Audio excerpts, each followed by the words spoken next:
So, in the aftermath of the Point Douglas Chop Shop operation, what was the actual aftermath? What happened after that? Well, thankfully, the matter is actually now before the courts because charges were laid. And in that instance, we were able to identify certain items that were seized as a relation to that investigation as being reported as stolen. So for us, that investigation and those actions are a success story to date. And we wait to see what happens as a result of that matter being brought before the courts. So, when you think of the 5 complete bikes and all the parts I mentioned that were retrieved, you were able to know that they were stolen. Why? So the investigation process really asks us to identify or confirm that an item has been stolen before we're able to even contemplate the charge of theft or even possess stolen goods obtained by crime. And so we will look for serial numbers or identifying markers that we can search our records database and retrieve a police report number where an owner of an item that has been stolen has reached out to us and reported that to us. So when in that moment, when we're seizing all of that property, and it was a substantial amount of property that we seized from that site, we have to go through each individual item to see if we have a corresponding police report number that identifies that item as stolen. If you don't have that, what happens to your investigation? It stalls. And out of all the items that we seized in that investigation, and again, it's hard to talk about it expansively at this time because it's before the court, we were able to identify certain items as stolen. But in some other instances, we haven't been able to do that. And investigations have been stalled because of our inability to find reports that identify those items as stolen. Um, Given the circumstances, what do you say to someone who feels like it's futile to report a stolen bike to the police, just because when you look back, it feels like it's so hard to get your property back? Well, what I want the public to know is that we actually retrieve and locate stolen property far more regularly than I think the community is aware of.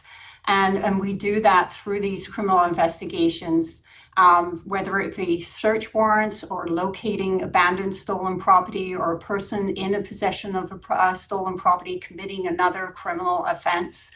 And we do our very best to identify it and even return it to the owner.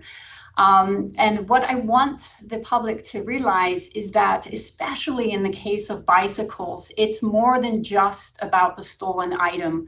It's about what's happening to those bicycles after they're stolen. We do know, and we've found evidence that stolen bikes and their parts are being taken apart and turned into items that can be used as weapons. Even the tubes of bicycle frames, some of them are just the right size that they can be turned into an item that can be used as a firearm because the tube casing itself is the right size to hold a shotgun shell. And so there's not only the act of theft, but there's also a much greater issue of how these bicycle parts are being repurposed and turned into a weapon and an item that can really inflict harm on another person. And so there's a real continuum of public safety here that we would like to be able to address, but we can only do so with the community's help. And it really starts at the very front end of people giving us the information we need to be able to move these criminal investigations along. How much can you share with us about how big of a problem this is? I've cited one case, but how concerned are you about these parts being So stolen? we've located, in the last couple of weeks, we've had a couple more reports of chop shops that were given to us. And so we've entered into criminal investigations. On one site, we retrieved 15 bicycle frames, none of which we were able to identify as stolen. And so our investigation at this moment is stalled. More recently, we retrieved 30 bicycle frames from another location. Of those 30 bicycle frames, only 9 of them had their serial numbers intact. But again, none of the 9 serial numbers we were able to identify had ever been reported stolen to us. And of course, the totality of all of this suggests that there is criminal activity taking place, and certainly is something that we would like to pursue and follow up further. But the lack of us being able to identify those items as stolen really slows down our investigation and stalls it.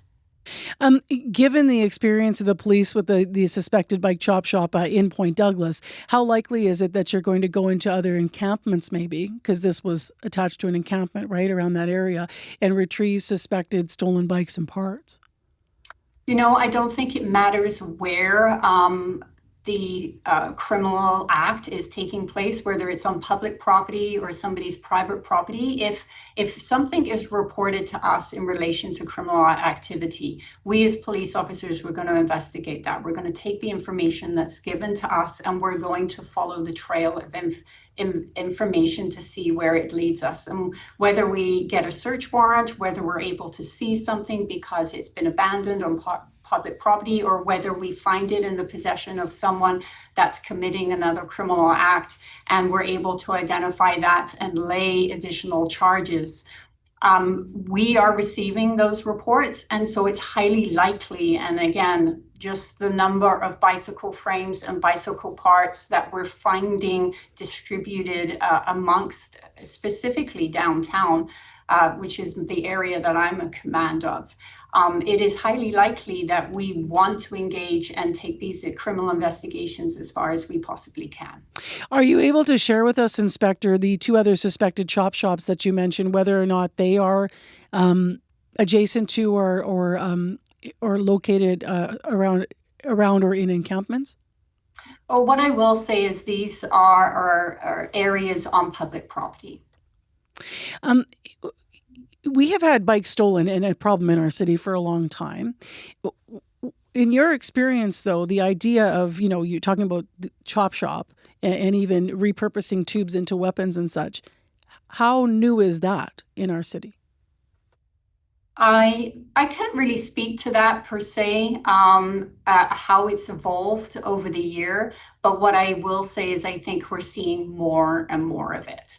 And I think we're seeing more of it in that I think this whole issue around how those bikes are being traded for cash, or traded for drugs, or traded and turned into weapons is related to the drug trade. And so as we see the drug trade ebb and flow, we will see the theft of bicycles and other stolen property linked to the need to sell drugs, or the desire to sell drugs to vulnerable people within our communities. And so how those items are being used to help that sale and trafficking of illegal drugs along. I think these things are all tied together, and it's no accident that we see certain behaviors spike along with those other items. Has bike theft been attached to sort of drug trade in the past?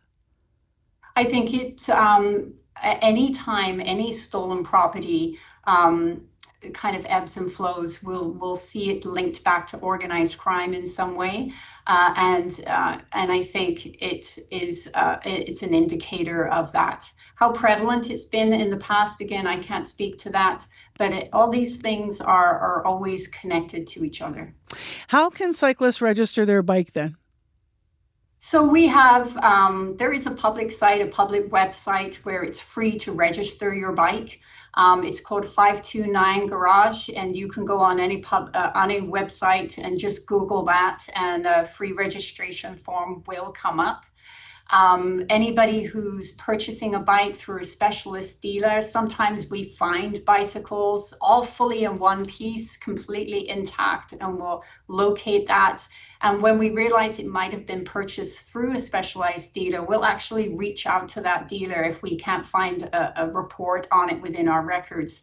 And actually, the dealer has been able to connect us with the owner, and the owner's always been surprised that we've been able to locate their bike and been able to return it to them. So making sure that if you're buying it through a specialist dealer, they have that serial number on file, being aware of that. But I also want to encourage the community that if you're purchasing a bike, the first thing you should do is take some pictures of it. Take a picture of the serial number. If you choose to put an identifying marker on your bike, take a picture of that. Have all that information saved. We all have iPhones now, or some kind of phone available to a smartphone or computers where we can just easily store all that information and have that ready. And please don't hesitate if your bicycle is stolen, whether it was purchased from Canadian Tire, whether it was purchased from a specialist dealer. Please save all that information and do report it to the police. It's so simple to report now with our new online reporting system. You can just go to our website page and enter an online report and upload those photographs that you've taken, which would be an extremely useful tool for us. We've heard from some people who say they've seen their stolen bikes pop up, like on Facebook Marketplace, for example. But when they ask police to, help me get my bike back, sometimes police are unable to help. Can you help us understand why, when it's, seems to the public cut and dry, that you might not be able to get involved at that, when if someone calls you with that?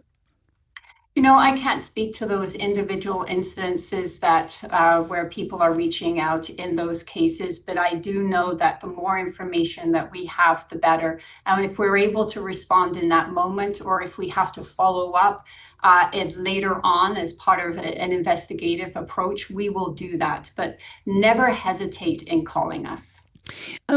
You at once were using in 2018. CBC reported Winnipeg police were using like a bike program to deter theft. People might recall this.